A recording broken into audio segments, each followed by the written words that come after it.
вами третий фестиваль «Книжный маяк Петербурга». Меня зовут Катя Сергеева, и сегодня мы в гостях у Российской национальной библиотеки. У нас ее генеральный директор Гронский Владимир Геннадьевич. Здравствуйте. Здравствуйте. Сложно, да, сказать, кто у кого в гостях? Вроде как физически мы у вас. Физически, конечно. А вообще это дом книги, это история книги. И то, что фестиваль стартует уже третий раз подряд в Российской национальной библиотеке, это закономерно, это правильно, потому что более сакрального места в истории книги трудно найти в нашей стране, потому что здесь находятся все, так сказать, сокровища от первопечатных книг, от рукописей до самых современных. Дело в том, что мы очень давно, еще с середины, даже раньше, с начала XIX века, мы получаем обязательных 2 экземпляра всех изданий, которые выходят из типографии России. И вы не поверите, у нас даже детские раскраски мы получаем по 2 экземпляра и храним их. Причем храним вечно, и они на особом учете все. И это здорово, потому что даже в блокаду наша директор библиотеки, которая работала здесь, осуществляла руководство библиотекой, особо ценные фонды и рукописный отдел были вывезены в Меликес, это ныне Димитровград, в эвакуацию.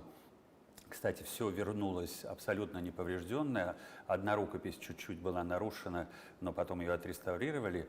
А библиотека продолжала работать здесь и всю блокаду. И вот эта замечательная женщина организовала блокадный город, окруженный врагами, фашистами, организовала самолетами доставку обязательных экземпляров. Они всю блокаду сюда поступали по 2 экземпляра всех книжек, которые издавались тогда в Советском Союзе. Но это действительно такой библиотекарский подвиг. Ну а что касается всего остального, то тут ей приходилось даже заниматься эвакуацией умерших людей, которые приходили сюда работать и умирали за письменным столом. То есть это было тяжелейшее время, но библиотека работала всю блокаду, и это подвиг.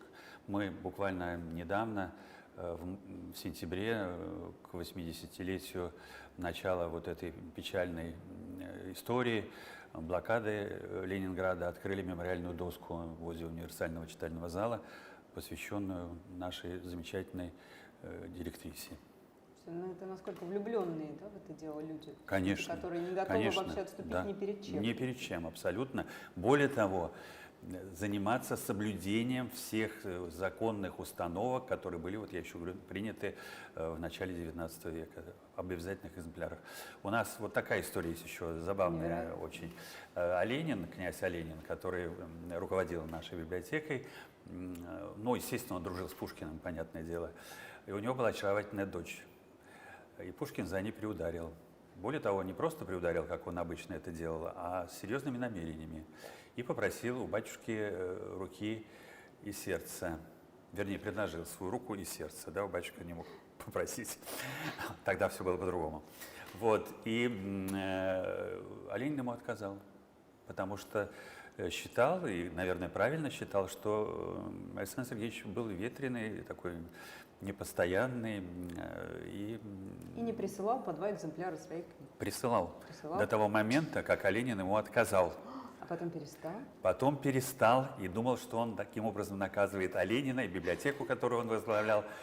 Чудесно. Но мудрый Оленин не поскупился и сам за собственные средства покупал все книжки, которые выходили со стихами и произведениями Александра Сергеевича Пушкина. Поэтому, несмотря на то, что Александр Сергеевич не присылал обязательные экземпляры тогда, нарушал закон, но он вообще много чего нарушал, как мы знаем, вот, но все это собрание прижизненных изданий Пушкина у нас сохранилось благодаря Оленину. Вот такая тоже забавная история. Но мы еще вернемся к теме сокровищ, но я хотела бы вас спросить вообще, как вы относитесь к прекрасному нашему книжному маяку, и как, по-вашему, чем он отличается от других фестивалей книжных? Нам же хочется, чтобы он стал страшно международным, чтобы он расширился, и мы с вами, в общем, ценители книг, любители продвигать все самое лучшее из нашего города, из нашей страны вдаль дальнюю, всем нашим коллегам и всем нашим читателям мировым. Как вы считаете, какую роль в этом сыграет книжный маяк? Ну, мне кажется, что «Книжный маяк» — это очень интересный проект, безусловно. Он такой мультикультурный, по большому счету. Это не только книга, это и творческие другие специальности, это деятели искусства участвуют, артисты, различные концерты проходят, музыканты выступают. И вот эта мультикультурность, она как раз, мне кажется, отличает его от других книжных событий, которые происходят в нашей стране, да, собственно, и за рубежом. А то, что он, вот как говорят, не было бы счастья, да несчастье помогло, а то, что он в смешанном формате, в гибридном формате из-за этого ковида чертова происходит, так мне кажется, что вот тут как раз надо извлечь положительное, потому что онлайн посетителей сейчас огромное количество, и это расширило границы книжного маяка Петербурга не только на всю Россию, но и на зарубежье, потому что в онлайне, в интернете русскоязычные, интересующиеся нашей страной люди, знающие язык, они с удовольствием участвуют в проектах Петербургского книжного маяка, и я уверен, получают удовольствие. Наверняка.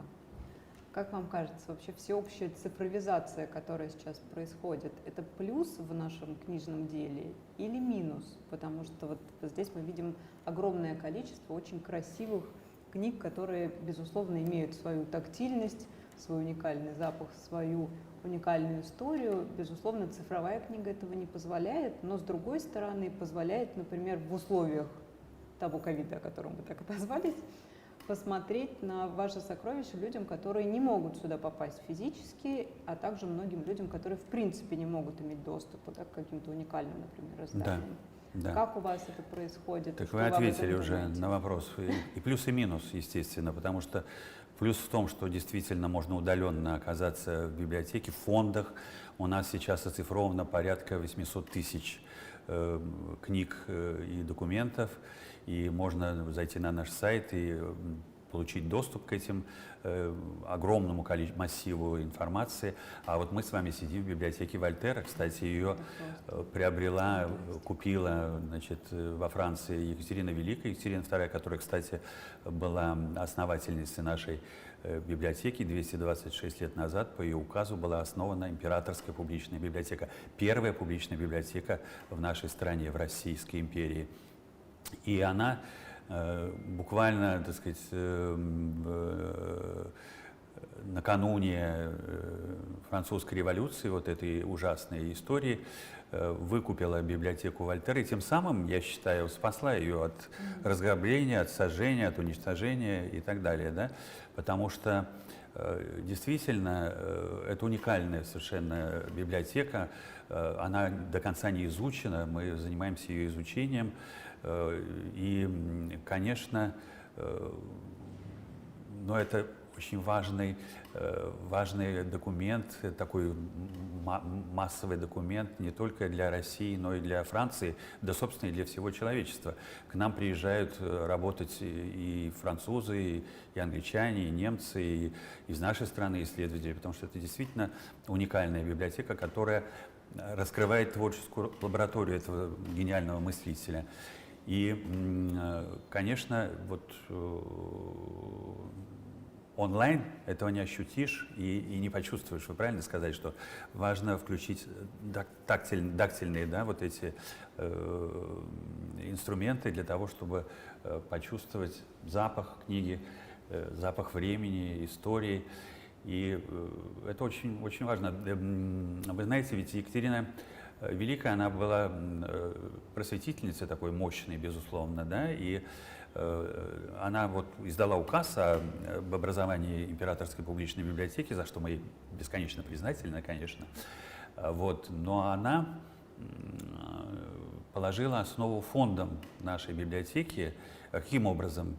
В Варшаве, а тогда Польша входила в состав Российской империи, была библиотека Залузских, да? Очень интересная библиотека. И она поручила Александру Васильевичу Суворову доставить из Варшавы 250 тысяч книг в библиотеке Залузского. 250 тысяч книг и рукописей. Представьте, сколько Нет, надо было не подвод представляю. организовать, да, доставить в целости и Невероятно. сохранности. Она никому другому поручить не могла, кроме как Александру Васильевичу Суворову, мы понимаем, да? И он это сделал, выполнил поручение, доставил, и библиотека Залузских положила основу нашим вот фондам, которые сегодня насчитывают порядка 40 миллионов экземпляров, да, 40 миллионов экземпляров. И судьба этой библиотеки тоже очень интересна. Она находилась здесь, и вот в 30-е годы там шли всякие, 20 века уже, всякие переговоры с поляками, и они требовали вернуть эту библиотеку там, и так далее. И часть библиотеки была укрыта, значит, сообразительными сотрудниками нашей библиотеки, вот, а часть была передана в Варшаву. А лучше бы не передавали, потому что, вот вы знаете, вот судьба злая бывает, да, иногда. Вот они требовали, получили, а в 1944 году в пожаре вся эта часть библиотеки, которая была передана, сгорела. Это ужасно. И сейчас в Национальной библиотеке польской стоит урна с прахом этой, ну, с символическим прахом этой библиотеки Залузских. А то, что осталось у нас, изучается польскими исследователями. Мы оцифровываем эти документы. И вот представьте, если бы она осталась у нас, вот как библиотека Вольтера, да, Екатерина Великая ее спасла фактически, то она бы тоже была и принадлежала человечеству, в том числе и полякам. Вот поэтому иной раз надо очень хорошо подумать, прежде чем требовать. И вот тут как раз встает вопрос реституции, да, вот что это такое, нужно, не нужно там и так далее. Ну вот я думаю, что в данном случае мы имеем дело с тем, что этого не надо было так настойчиво требовать, потому что она, в общем, большая часть ее погибла. Мы должны предложить всем привозить свои сокровища к нам, а мы их Это сохраним. это правильно, потому что у нас в библиотеке большой опыт и большой, у нас очень хороший коллектив, у нас замечательные библиотекари, у нас замечательные библиографы, каталогизаторы, которые с книгой работают как с сокровищем. И, собственно, у нас мы к этому так и относимся. Это транслируется той молодежи, которая приходит к нам. Вот вы думаете, у вас, наверное, представление... Я хочу задать дурацкий вопрос, можно? Но задайте, да. Потому что только я могу себе позволить, потому что люди стесняются. Есть представление о библиотеках, вы сейчас меня заругаете, это правильно сделаете, как о таком немножко устаревшем институте. Ну да, старички и старушки сидят, пыль сдувают с книжек, да? Именно так. Но неожиданно ко мне пришла информация, что здесь достаточно много молодежи, и более того, люди чуть постарше, назовем это так, их, в общем, вполне себе поощряют и вполне себе находят с ними общий язык, потому что у нас все-таки есть вот эта вот форма, да, тишина должна быть в библиотеке, не смейте трогать, не смейте дышать.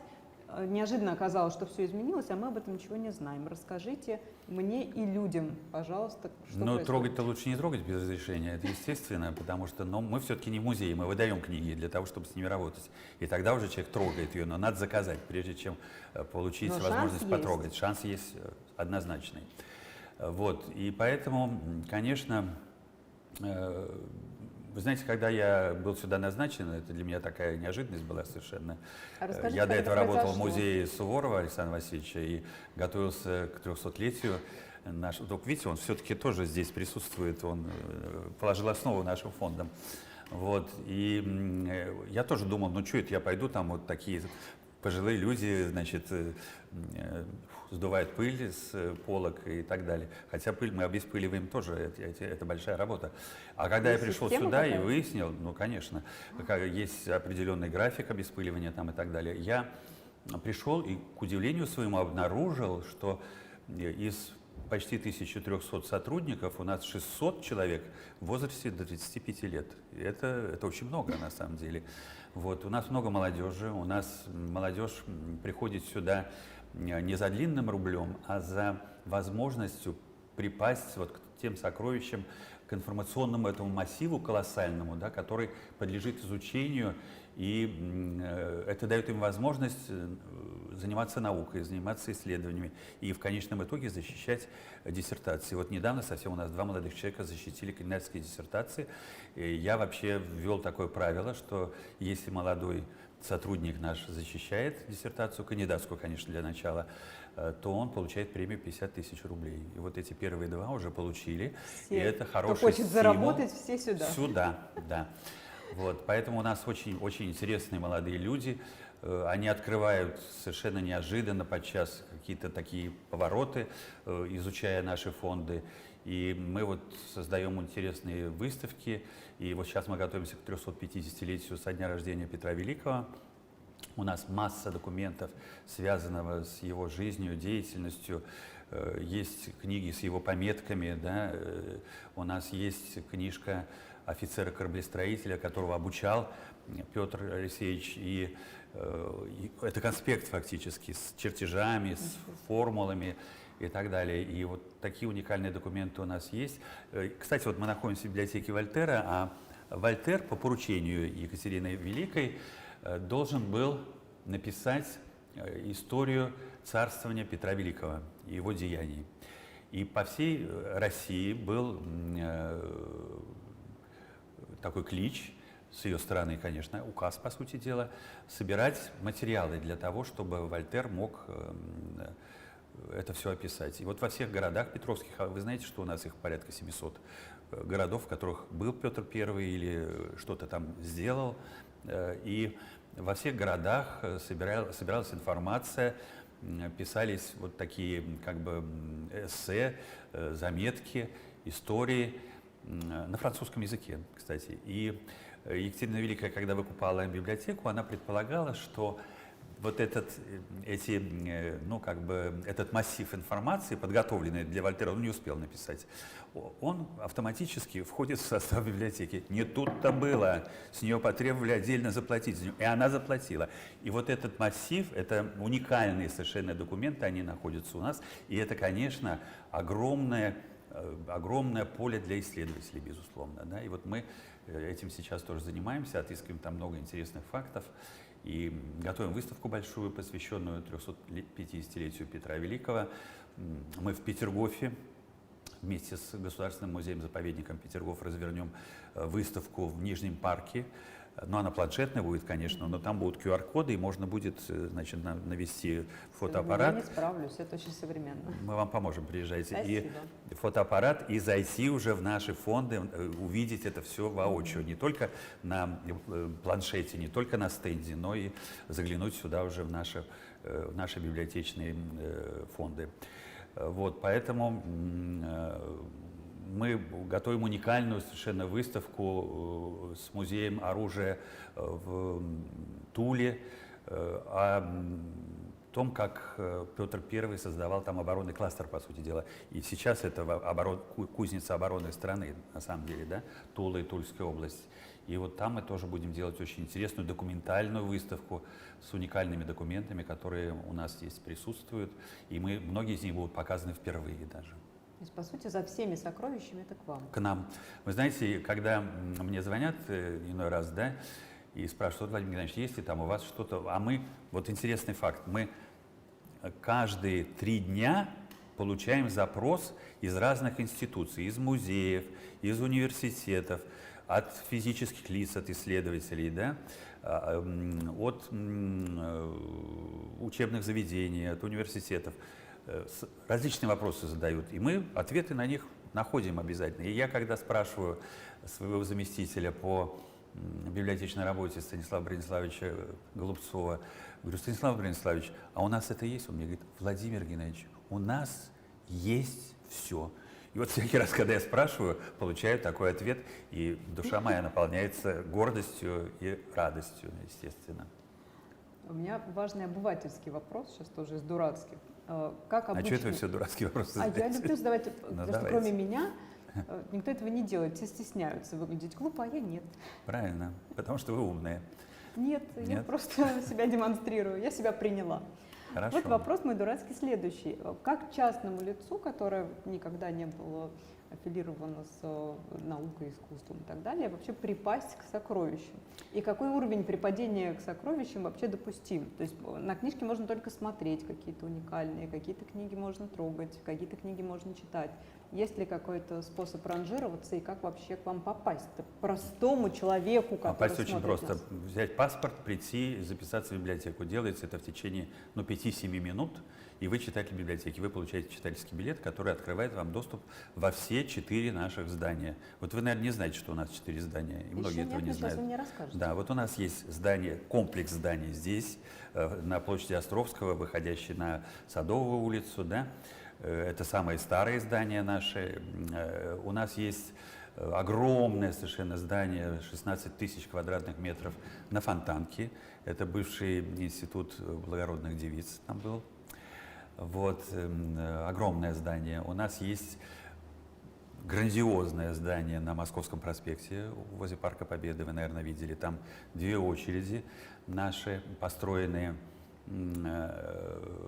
И что интересно, поскольку мы получаем 2 обязательных экземпляра из книжной палаты, да, всего, что издается в России, то мы посчитали, что вот хранилищ 2-й очереди там у нас на Московском проспекте нам хватит, но на 7, максимум 8 лет. На 7, максимум 8 лет. И город пошел нам навстречу.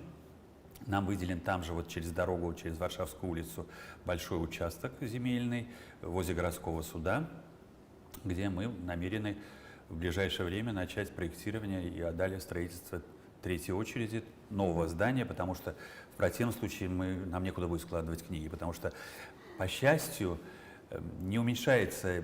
Вот вы говорили о цифровизации, да, о том, что вот цифровая книга приходит. Нет, ведь мы видим, ведь рынок, он же регулирует, да, но зачем? Не будут же издавать книжки, если их никто не купит, да? Вот, поэтому книг-то издается немало.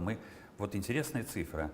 В неделю, вот каждую неделю к нам приходит такой автобус специальный из Москвы, из книжной палаты. Мы получаем от 3 до 7 тысяч книг, экземпляров. Тысяч. От 3 до 7 тысяч Это экземпляров. делить на 2 или это Делить на каждый? 2, да. Делить на Нет, 2. ну надо, я имею в виду, книгу не разделишь на 2, да? Они могут быть 2 одинакового наименования, названия, да? Но от 3 до 7 тысяч, мы же должны все эти 7 тысяч книг поставить, несмотря на то, что мы же не можем 2-й экземпляр выбросить, да? Мы нарушим закон. Это 3000, в принципе, Названий. книг издается, Наименований, издается да. в неделю. Мы получаем, то есть издается, может, они не за неделю издали, но мы получаем каждую неделю, потому что их обрабатывает еще книжная палата российская, а потом получаем мы. И не стало меньше в последнее время? Нет, так вот я говорю, что от 3 до 7 тысяч. Каждую неделю на планерке вот докладывает заместитель по библиотечной работе, сколько приняли мы книг, они сразу поступают в обработку, каталогизаторы с ними работают, потом библиографы описывают, и дальше они уже занимают свое место в хранилищах, да.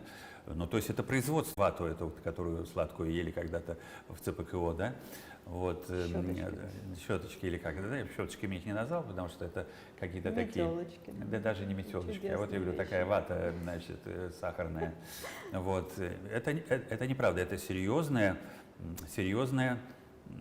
производство.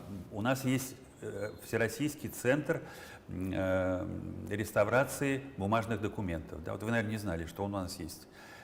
То есть мы занимаемся реставрацией книг, мы занимаемся реставрацией рукописей, мы можем специальными приборами, у нас научно-исследовательский институт, по сути дела, который занимается вот этой реставрационной исследовательской работой. Мы по специальными приборами, причем мы в этой части взаимодействуем с Курчатовским центром научно-исследовательским, да, в Москве у нас договор подписан. И есть специальные приборы, которыми мы можем, наведя на рукопись, определить, но с погрешностью, может быть, 1-2, когда эта рукопись написана. Представляете? Нет, мы можем воспроизвести бумагу, на которой кто-то когда-то писал, там, значит, 2-3 века назад, или 4, даже и 5, с водяными знаками. Сами можем сделать. Подлинность определять это тоже к вам. Тоже к нам. Вот, и на этой бумаге мы можем напечатать, собственно, и она мало чем будет отличаться. Новые черновики. Да, новые, да, что угодно. Вот, и вот я когда пришел сюда, а это случилось недавно, 21 января этого года, первый день, и меня повели по библиотеке, вот привели в этот центр, и мне показывают, вот рукопись, древнееврейская рукопись, она рассыпана вся, да, вот как буквы, отдельные, значит, символы, да, ее собирают как лего, вот собрали, да, на специальные такой подложки, кладут в ванну, прижимают таким деликатным прессом и запускают специальный раствор, который включает в себя и целлюлозу. Через некоторое время, там минут 20 проходит, вынимают готовый лист, который можно, значит, с которым можно работать, который можно уже сшивать как книжку, да, или как альбом. И спасенная рукопись, понимаете? То есть это фантастика, и у нас уникальные совершенно специалисты, которых нигде нет. Более того, мы вот даже проводим онлайн такие курсы, как реставрировать книгу, да? Вот, ну, дома же тоже книг много у многих людей. Или как посмотреть этот уникальный вот курс, научиться? Зайдите на сайт нашей библиотеки, посмотрите. У нас Все есть... это в открытом доступе? Да, да. И надо просто зарегистрироваться и обучиться. И это очень интересно. Как спасти свою книгу дома уже, действительно. Ведь много книг, когда есть старые книги у людей. И, бабушкины сокровища. Бабушкины сокровища тоже можно отреставрировать.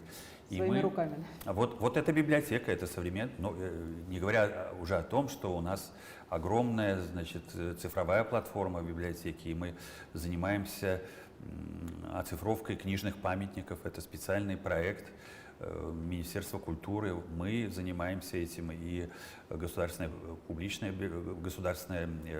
российская государственная библиотека, Ленинка бывшая, да, мы публичка, а не Ленинка, да. Вот. Мы занимаемся оцифровкой книжных памятников. Это редкие совершенно книги. Не всякая книга может признана быть книжным памятником. Специальная комиссия занимается такой атрибуцией и признанием. И мы их оцифровываем тоже для того, чтобы люди могли тоже к ним прикоснуться уже виртуально. Да. А какие самые невероятные у вас есть сокровища? Вот. Поразите меня в сердце. Поразить в сердце. Но у нас, например, есть молитвенник Марии Антуанетты, с которым она шла на эшафот. Вот это в сердце? Абсолютно. Сердце. Прямо сейчас да. не бьется дальше. Ну, вот все. Можно скоро или как? Нет, я подожду, может, еще что-нибудь у вас есть интересное. Вот. У нас есть уникальная совершенно лаврентьевская летопись 1377 года. 1377 года. Которая описывает в том числе и житие Александра Невского. Она сейчас у нас представлена на выставке. Тоже интересная судьба. Вот не передал бы ее сюда Мосин Пушкин в 1811 году, да? То есть она 210 лет хранится у нас в целости и сохранности, в специальных условиях. И он ее передал в публичной библиотеке, императорской публичной библиотеке. А в 1812 году, как вы знаете, горела Москва, и сгорела его библиотека. И сгорела бы наверняка и Лаврентьевская летопись. Это наши корни, это наше все, да? Это истоки нашей духовности, да? Истории России. А так она сохранилась у нас. Вот к вопросу... Повторяем, все да, привозите все сюда. Потому что это будет целое. Просто вам придет еще несколько автобусов тут на днях, отстраивайтесь быстрее. Мы будем только рады. Мы будем только рады. Как вы считаете? Вот, так я на один вопрос ваш не ответил. Вы спрашивали, вот можно ли прийти, записаться. Я сказал, как записаться, а как прикоснуться. Так. А прикоснуться можно тоже очень просто. Можно прийти и в отдел редкой книги, и заказать что-то, естественно, там, и в отдел рукописей. То есть мы абсолютно, так сказать, можем с определенным, конечно, надзором, потому что рукописи это такая драгоценность. То есть там научат, как делать, чтобы не добавить. Да. То есть тут и в перчатках нужно, в сопровождении нашего сотрудника, естественно, хранителя, но это все можно, в принципе, посмотреть. И более того, можно исследовать, потому что у нас исследователей много и из России, и из разных городов, и из-за рубежа. Но сейчас в связи с ковидом уменьшился их поток, естественно. Хотя к нам будут приезжать люди. И сейчас онлайн многие обращаются. Я говорю, что каждые 3 дня у нас запрос идет. Каждые 3 дня, причем официальный. Вот, а так на сайт заходов тоже очень много, и мы доступны. И мы наращиваем вот эту нашу цифровую составляющую, безусловно. Мы активно вносим наши книги в Национальную электронную библиотеку, НЭП, так называемую, да. Вот, и, естественно, это тоже большая часть нашей работы. У нас очень много IT-специалистов работает. Вот что такое современная библиотека. Да? Ну и, конечно же, у нас есть прекрасные залы. У нас есть зал вот на Фонтанке с великолепной акустикой. Там у нас проходят концерты. Там выступают чтецы, у нас встречаются с писателями наши читатели. У нас на Московском проспекте прекрасный зал, прекрасно оборудованный, на 270 мест, здесь тоже на Фонтанке на 300. Тут у нас на 100 мест зал есть. Ну и культурно-образовательные проекты у нас тоже присутствуют. И вот сегодня в 2 часа, буквально скоро, у нас будет стартовать проект «Гуманитариум». Это для старших школьников, такой, я бы сказал, профориентационный проект для тех школьников, которые будут и хотят поступать в гуманитарные вузы, будут в нем преподавать, скажем так, наши сотрудники. У нас 77 кандидатов наук и 16 докторов наук работает. У нас огромный научно-исследовательский методический центр по библиотековедению, книговедению. Да? То есть у нас серьезная работа ведется, и у нас каждый год мы издаем не менее 20 книг научных исследований наших авторов. Это офлайн будет образование или онлайн? Мы стартуем офлайн, а потом мы перейдем в онлайн, расширим все это. То есть пока сейчас мы для предполагаем, Петербурга. да, пока да, предполагаем, что это будет вообще такой всероссийский проект. Да. По окончании вот этих курсов, да, детишки, выпускники школ будут получать сертификат об окончании этого гуманитариума. А ведь как сейчас при поступлении в ВУЗ, вы знаете, что есть вот эта бальная система, да, а сертификаты, если человек получил дополнительное образование, он дает там какой-то, когда вот равные баллы, вот там, По ЕГЭ, да? да, То в есть пользу кого, преимущество. в пользу кого? В пользу того, кто закончил гуманитариум, будет комиссия приемная решать.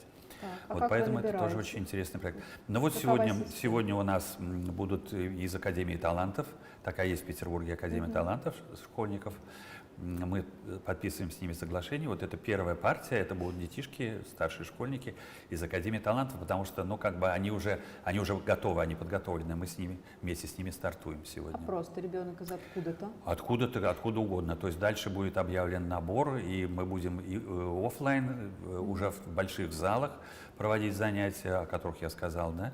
Ну и онлайн тоже мы будем подготовку осуществлять, я полагаю.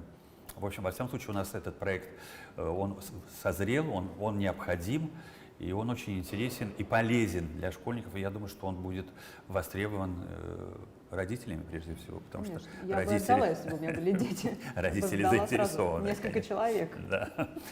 Вот что такое современная библиотека.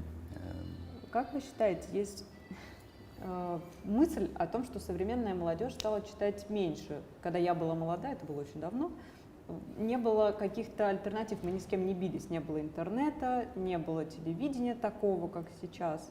И мы все читали книжки, потому что надо было как-то себя развлечь, надо было во что-то нырнуть.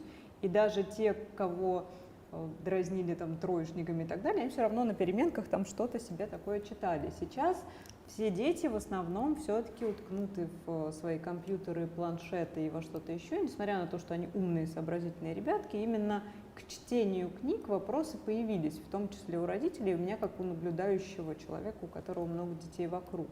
Как вы считаете, мы, вы, Маяк, вот все вместе, что мы можем сделать для того, чтобы молодежь вернулась именно к книжкам, к чтению? Но мне кажется, что ответ очень простой. Нужно просто писать интересные книжки.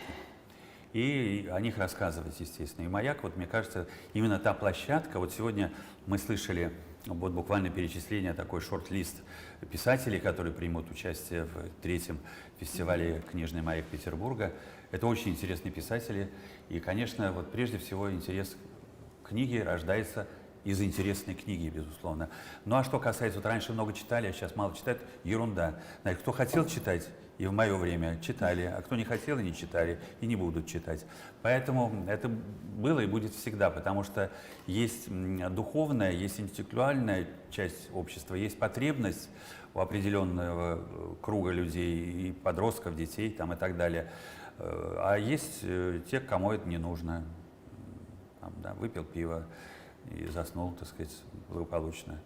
Может быть, они просто не Да. знают, как это работает. Может быть, вот я Волшебства поэтому и не говорю, увидели. поэтому книжный маяк, вот эта площадка, вы говорите, они в телефонах, то вот в телефонах они и наткнутся на книжный маяк Петербурга. Никуда правда? не денутся. Никуда не денутся, мы их достанем. И, может быть, мы породим у них, так сказать, возбудим у них интерес к книге таким образом. Но я еще раз повторяю, интерес, он должен подогреваться интересными книгами. Уж извините за тавтологию, но это так на самом деле. И как вам кажется, в таком случае, какой процент из тех автобусов, которые вы получаете, книг, могут оказаться интересными? Вы даете какую-то вообще оценку книги? Потому что, мне кажется, это тяжело вообще. Хорошая книга или плохая, как мы это определяем? Ну, мы описываем, библиографы наши описывают книги, у нас есть как бы короткая аннотация, такая авторская запись от той книги, которую мы получили, но по ней трудно судить. И библиографы, конечно, они не могут прочесть 7 тысяч книг, которые пришли. Они их, естественно, пролистывают. То есть они, ну, они опытные люди, да, они уже умеют работать с текстом, умеют работать с книгой и на лету схватывают, так сказать, содержание, ну, естественно, чисто, так сказать, фабульное, да, содержание, по большому счету.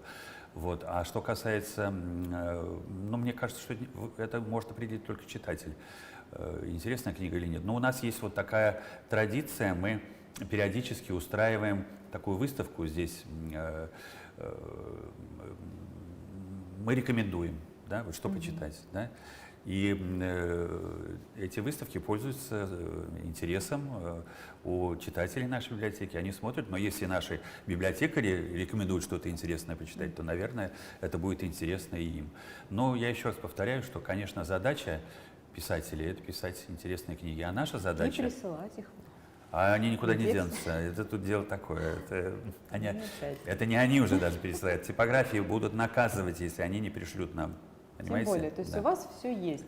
Я не Вот. знаю, каким образом у нас практически пролетел час. Мне показалось, что минут 10 мы с вами разговариваем, так все это интересно. Еще 10 минут есть у нас. Да? А мне сказали, 5, сказали вас обязательно вернуть. Уже выдавать? вернуть на Да, под- да. Ну, Да отдавай. я бы не дала, Но но мы, что Катя, делать? можем продолжить наш разговор на следующей неделе, допустим. Да. Вне всякого сомнения. Потому что библиотека это государство целое. В государстве, и здесь, конечно, есть о чем поговорить, что рассказать. И Друзья, за нас всех я напрошусь на экскурсию. Мы с вами все задокументируем, посмотрим.